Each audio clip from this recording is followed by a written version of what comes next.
മിൽക്കിന്റെ ഒരു പുതിയ സാധനം കണ്ടു. ഇതിന് പരസ്യം ഇറങ്ങിയിട്ടുണ്ടോ ഇല്ലയോ എന്നൊന്നും അറിഞ്ഞൂടാ, പക്ഷെ കണ്ടപ്പോ എനിക്ക് ട്രൈ ചെയ്യാൻ തോന്നി. അങ്ങനെ ഞാൻ മേടിച്ചു. കിട്ടില്ല, അതായത് ഒരു പാക്കേജിനകത്ത് ഇതുപോലത്തെ 2 ട്യൂബ്. സംഭവം ഇങ്ങനെയാണ് വരുന്നത്. ഇത് നമുക്ക് പൊടിച്ച് കഴിച്ചു നോക്കാം. ഓക്കെ, അപ്പൊ ഇതിന്റെ ഒരു ഓൾറെഡി കഴിച്ച് അവരുടെ അടുത്ത് റിവ്യൂ ചോദിക്കുന്നില്ല, ഞാൻ കഴിച്ചു നോക്കിയിട്ട് എങ്ങനെയാണെന്ന് പറയാം.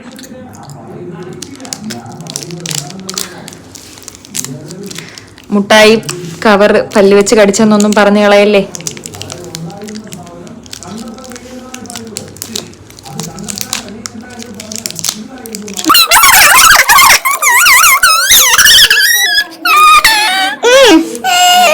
ഒരു പാക്കറ്റ് കഴിച്ചാവാൻ പിന്നെ കറിയാണ്.